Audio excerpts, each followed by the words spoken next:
get on to, where are we in the class? What week is this anyway? This is the 9th week? 9th week, we're finally getting to an organ system. All right? We've been working on the carcass this whole semester. All right? Seriously, you know? Huh? We've been working on the somatic tissues, and now we're finally going to get into the viscera.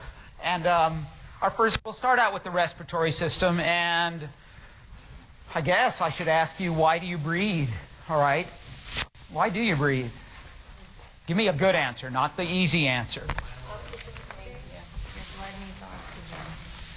That doesn't work for me. That's getting there. That's not working for me. Huh?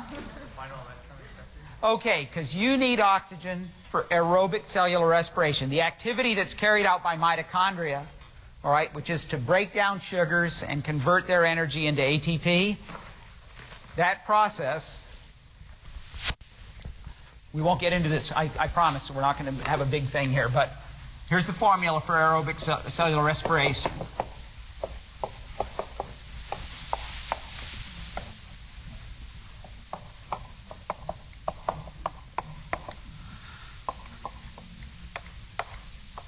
All right? This is what your cells are doing, all right, when they're breaking down food molecules, all right, and trying to turn it into the energy currency of the cell, which is this molecule called ATP. All right, first off, this process is only 40% efficient, so only 40% of the energy in my glucose molecule goes into making ATP. The rest is released as heat. And if you think that's bad, who drove here tonight in that 10 to 20% efficient vehicle of yours? All right, where only 10 to 20% of the energy in the gasoline actually moved your car forward, and where'd the rest of it go? Open the hood, put your hands on the engine block, and what do you feel? Heat. Have you ever seen that cookbook? Huh? You can make a pork loin, just wrap it in foil and put it on the engine block, drive to Fresno. It's ready to go. All right, and you can bake a potato between here and Santa Cruz, and there's a whole cookbook like that. All right, so never mind. So you're generating heat as a product of metabolism, but what I want you to recognize is this: that you're breaking down sugars. You're breaking the covalent bonds of glucose. All right, and as you break those covalent bonds, you're removing electrons and dumping them onto oxygen, all right? And that oxygen is converted to water, okay? So watch this. There it is. All right, there's the water, okay? All right, there's the water. That's a byproduct of metabolism, all right? You produce water, all right? You produce water as a byproduct of breaking down sugars, all right? You don't produce enough to live off of, so you actually have to supplement it by drinking some. But we call this metabolic water. All right? Some creatures, all right, the kangaroo rat never drinks water. It just makes enough doing this. All right?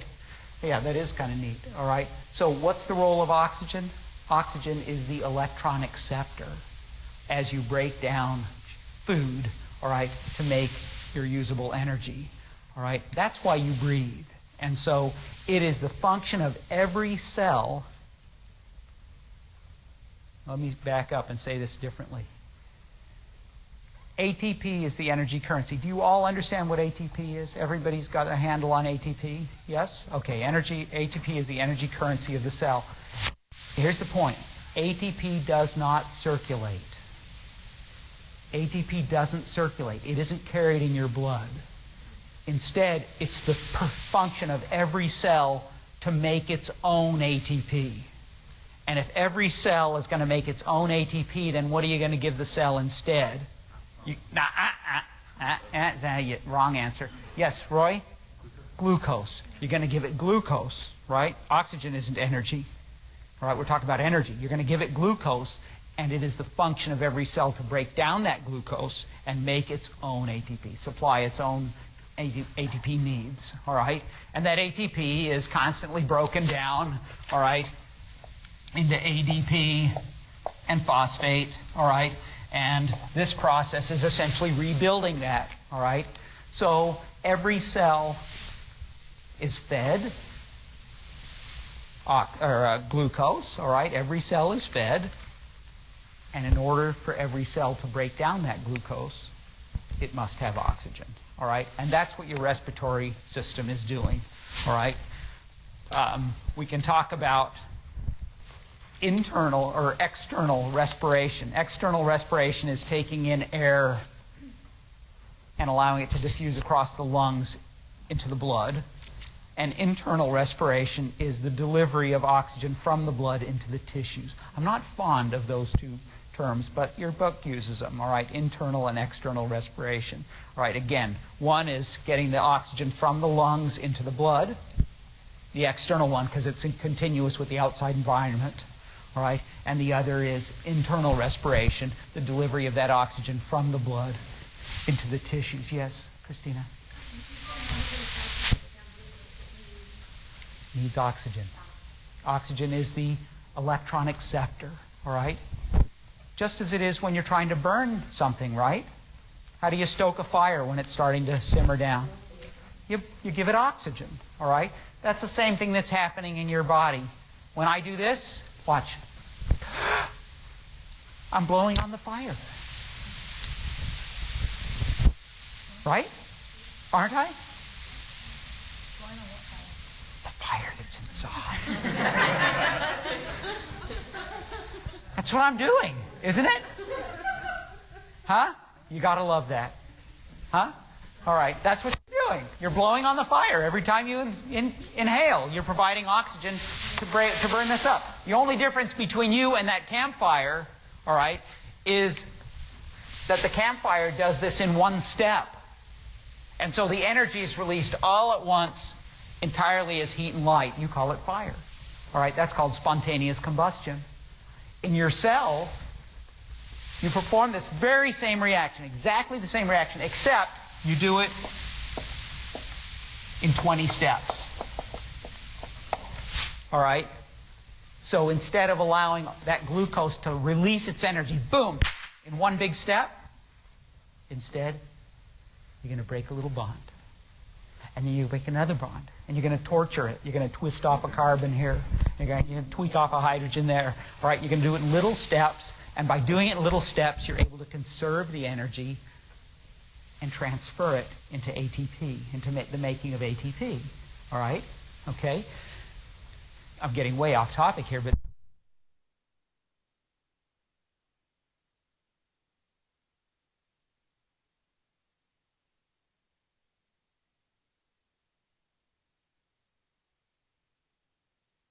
in the cells, when you're just sitting or when you're out exercising, what are you going to have to do? You're going to have to change the amount of oxygen that's being delivered to the tissues. There's our respiratory system, all right? So there's the correlate there. So we talk about homeostasis. That's what this system is about. So let's run down some functions here, all right? The first thing I want to tell you, so as not to confuse you along the way, is that we can talk about the respiratory system, which goes from your mouth and your nose down to into your lungs, all right, down all the way to the deepest recess of your lungs, all right. We can subdivide this either in an anatomical, structural level, or in a functional way, all right. And what I mean is, functionally, I can talk about the conducting portion and the respiratory portion, all right. The conducting portion is nose, mouth, pharynx, trachea, bronchus, bronchi, bronchioles, all the way down to just before we get to the very end of those passageways. And then the respiratory portion is that very last step where gases are actually exchanged, right? So it's conducting portion and then respiratory portion, all right? I don't want you to confuse that, why I'm making it so deliberate here, with the upper respiratory tract and the lower respiratory tract, all right? And the boundary between the upper and lower respiratory tract is your larynx, all right? Everything above the larynx, upper respiratory tract. Everything below the larynx, lower respiratory tract, All right? And so what can we say then about the conducting portion? It is the entire upper respiratory tract, and it runs far down into the lower respiratory tract before we actually reach the respiratory portion. So please don't get confused and think that they're synonymous. Right? Make sense? Okay, so when we think about it functionally then, the conducting portion is all that part of the airway where air comes in, your mouth, especially your nose, all right? You're supposed to breathe through your nose. And the function there is to condition the air, and that means to raise its temperature, to humidify the air, to filter out particulate materials. And we'll see all of the things, you know, the filtering. Well, you've got these big vibrissae, these hairs, big hairs in your nose, somewhere in there, some more than others. The older you get, the bushier they get for some reason. All right? And they're filters, right? They're a little filter to trap particulates, all right? Big particulate stuff. But you're going to see that you have other filtering systems. All that mucus that lines the airway, what's its purpose? It's going to trap particulates. It's also going to trap aerosols even, all right, that will dissolve into that mucus and won't go down into the lungs, all right? So you are filtering, you're raising the temperature, all right, and all those moist mucous membranes, those blood-enriched mucous membranes in the nasal passage, as we're going to see, as air passes over those, that air is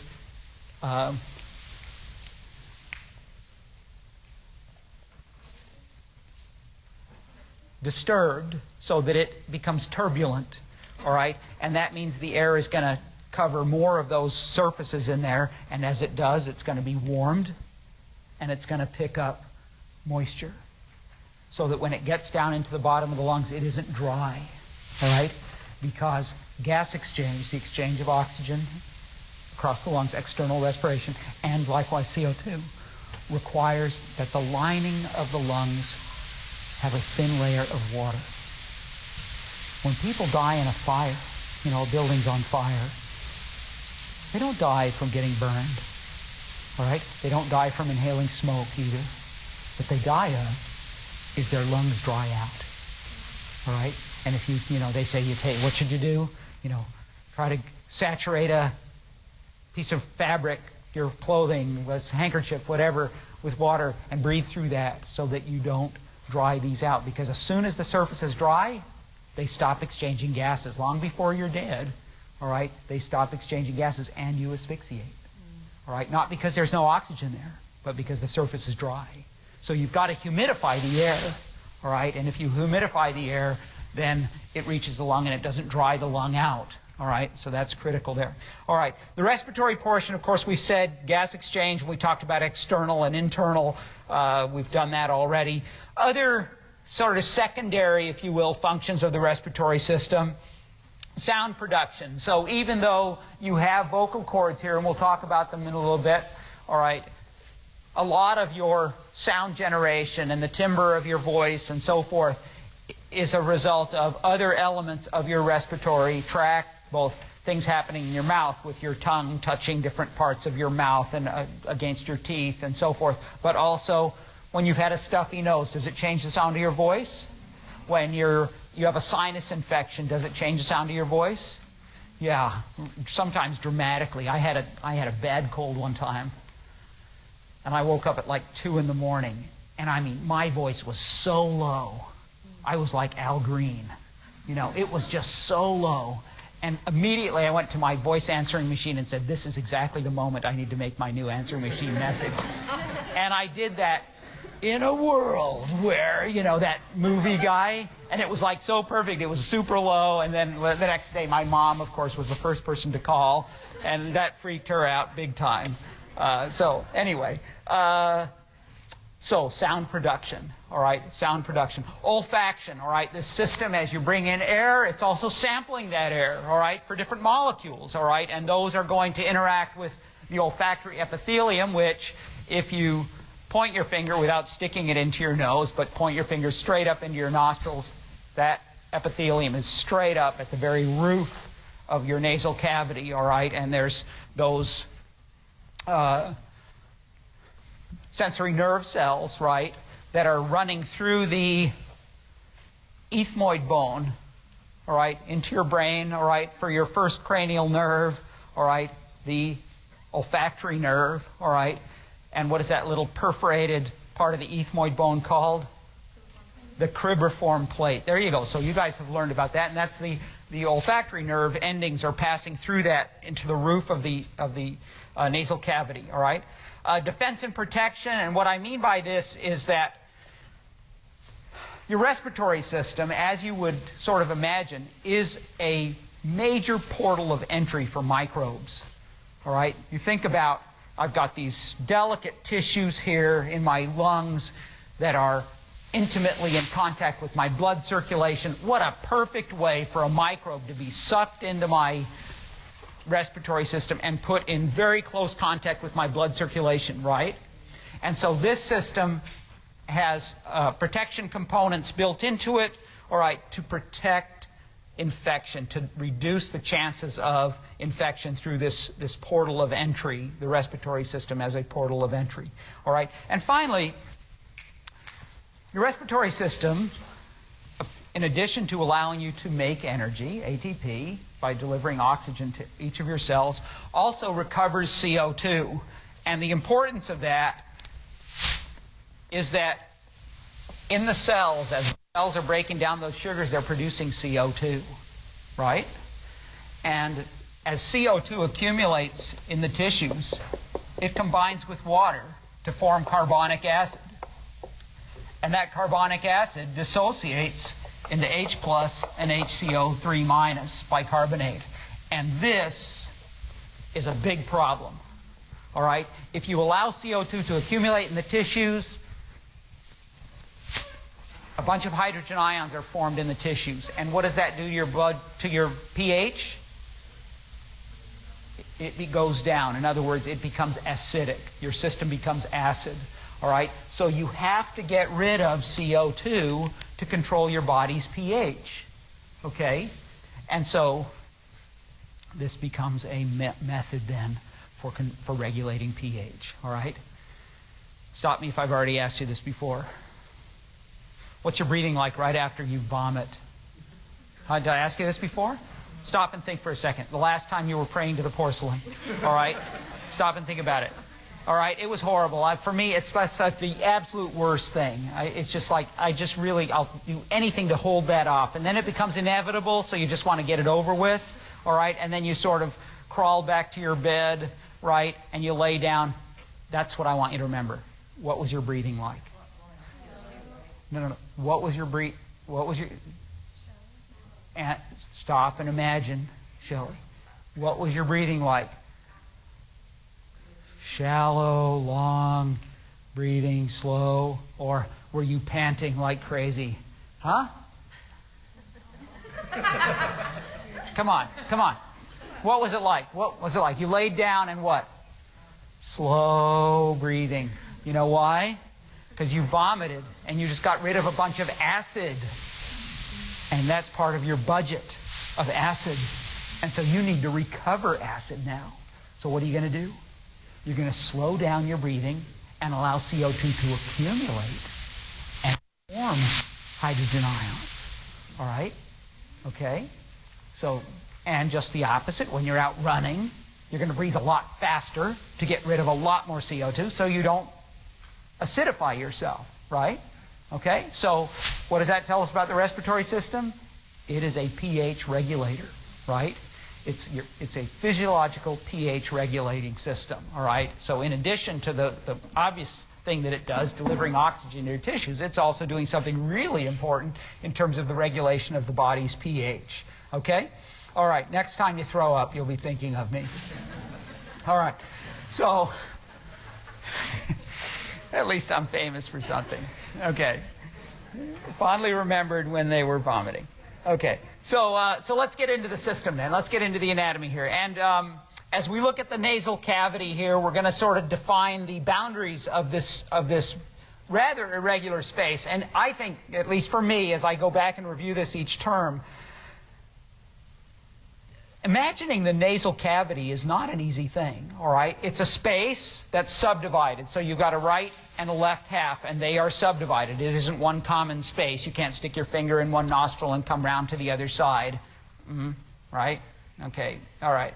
So you have a subdivision that is made up of the vomer, a bone that's sitting in the what? In the mid-sagittal plane, right? The vomer's in the mid-sagittal plane, as are these other elements, the perpendicular plate of the ethmoid bone and the quadrangular cartilage, all right, or hyaline cartilage, and you see them here in this figure. So they make up the middle wall between the right and left nasal cavities, all right? And then the floor is the maxilla and the palatine bones, all right? That's the floor of that space on both sides. All right. The roof is made up of, 4 bones: the nasal, the frontal, the ethmoid, and the sphenoid bones. And I won't lay those out for you, but if you think about it, here you see, again, the nasal bone. You've got part of the ethmoid here. You've got your sphenoid bone way down here, right? There's your sella turcica, all right? And you've got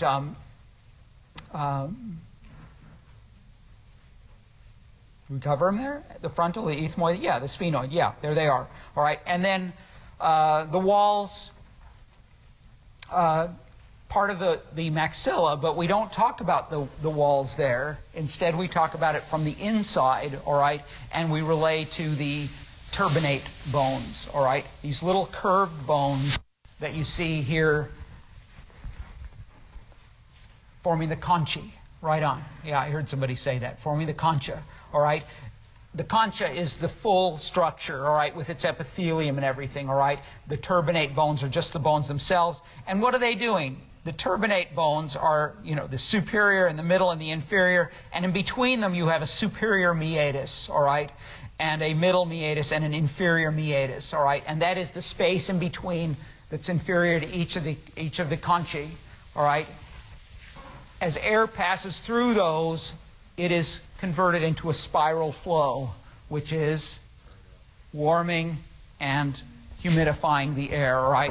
And there it is. It is turbulent, and hence the name, the turbinate bones, all right? The turbinate bones. All right, so there you go. So now we get into the upper respiratory tract, and again, it's a little bit complicated, all right? And so spend some time with this after your exam. Take some time to get yourself dialed in here, all right? We've already talked about sort of this idea of the conducting portion. Well, up in the upper respiratory tract, which extends, from the nasal cavity all the way down to the larynx, all right? So everything in this figure is upper respiratory tract, all right? Likewise, everything here right down to the laryngopharynx, right down to the cricoid cartilage, all right, that we're going to get to in a minute. That is your upper respiratory tract. All right, and it is all conducting, right? There's no gas exchange happening. It's all conducting, all right? And so we begin then with the nostrils, and then the vestibule just inside the nostrils, and then this larger space, the nasal cavity, where the concha are projecting into. And the concha, of course, are lateral to that in the lateral walls of that space. Pardon me. All right. Okay, other things we're going to point out. We're going to talk about the sinuses in a little bit. The lining of this space, once you get into the nasal cavity, and all throughout the nasal cavity, and once we pass through the little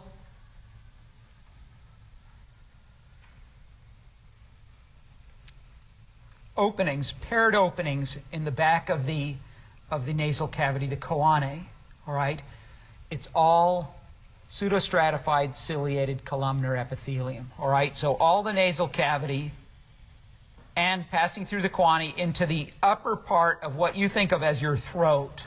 All right, but this part up here, it's really called the pharynx. All right, and the pharynx is shown very nicely in this figure, where you see the upper portion of the pharynx that goes from the choanae to the soft palate. All right, that's the nasopharynx. That is the part of the pharynx that's covered with pseudostratified ciliated columnar epithelium.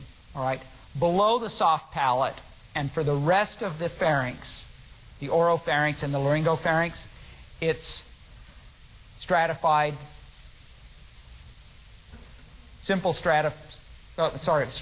stratified squamous, non-keratinized. All right, epithelium. All right, stratified squamous, non-keratinized. And that makes sense, right? Because that's where you're going to have food. So you're going to have abrasion there. All right. So obviously the airway between the oral cavity going all the way down to the larynx is shared for both food and as an airway. All right. So it's only the nasopharynx that has your pseudostratified ciliated columnar epithelium. And what is that epithelium good for? The cilia. What's it good for? Moving fluid, moving mucus. All right, moving mucus across the surface. There you go. All right. What else are we going to find here? Of course, there's goblet cells scattered throughout to deliver that mucus. All right, and then way up here, all right, in the roof, at the level of the ethmoid bone, you have the cribriform plate, and this is where the olfactory epithelium is found. All right, a little patch of cells there in the very top of the nasal cavity is where you do most of your olfaction. All right. We've talked about the conchae, and we've talked about the meatuses, and now we go through as we said, the choanae, which is these paired opening from the nasal cavity into the nasopharynx. So right here where you see the cursor right now, all right, the arrow, that's the choanae, and we go into the pharynx, and as I said, the pharynx then a passageway for food and airway. The soft palate, all right, its purpose is to rise up when you're swallowing and prevent anything from going up into the nasopharynx. And it works pretty good, except if you're laughing, all right, when you're drinking milk, all right, and then that laughter sort of creates a bad seal, and now you've got milk dripping out of your nostrils, all right, or when you're vomiting, all right, we bring up that again. I like that. We bring that up again. Thank you. All right, and that is simply the propulsion, the pressure of vomiting can sometimes push past the soft palate. All right, but the soft palate is meant to seal off then the nasopharynx from the oropharynx. Okay. The sinuses are paired, and you find sinuses in all these bones, and I have to say I'm still not a believer in another concept here, but I give it to you, and what do I know anyway? The sinuses are cavities that are lined by pseudostratified ciliated columnar epithelium. They produce mucus in their own right, and they're cavities found in the frontal bone, and in the ethmoid bone, and in your facial bone, and in the sphenoid bone. All right, so you've got 4 groups of sinuses there. All right, they all have openings into the nasal cavity or nasopharynx. All right, they all open into that space, or they should. And when they don't, when that seals off, then you get that pressure building up there because their pressure isn't being relieved. They're not in equilibrium with the outside atmosphere. All right, but they should be. There should be openings there. And what's their purpose? This is where I sort of say, come on, I don't believe that. Supposedly they lighten the skull, and really, those little tiny spaces, it really feels that much lighter. I've got a big nose that weighs a lot more than that. All right, so I don't know if I believe that, but it does alter the quality of your voice. All right, so your ability to emit sound. And when we look at certain dinosaurs and we think about what kind of noise they made, they seem to show all kinds of interesting sinus cavities and so forth. So it may have a lot to do with as a resonance chamber, all right, as a resonance chamber for speech, all right. And, as it says here, decreased skull weight, whatever. Please. Pseudostratified columnar ciliated. Yeah, Michael? Are the sinuses in birds relatively larger than would that be where they're getting them from? Oh, because of lightening the bones? No, it doesn't account for the light weight of bones in birds. The bones of birds are just very, very thin. But are their sinus cavities larger relative to the size of the head? Maybe so. I get what you're saying. Yes, maybe so. Maybe that's it. And it yeah.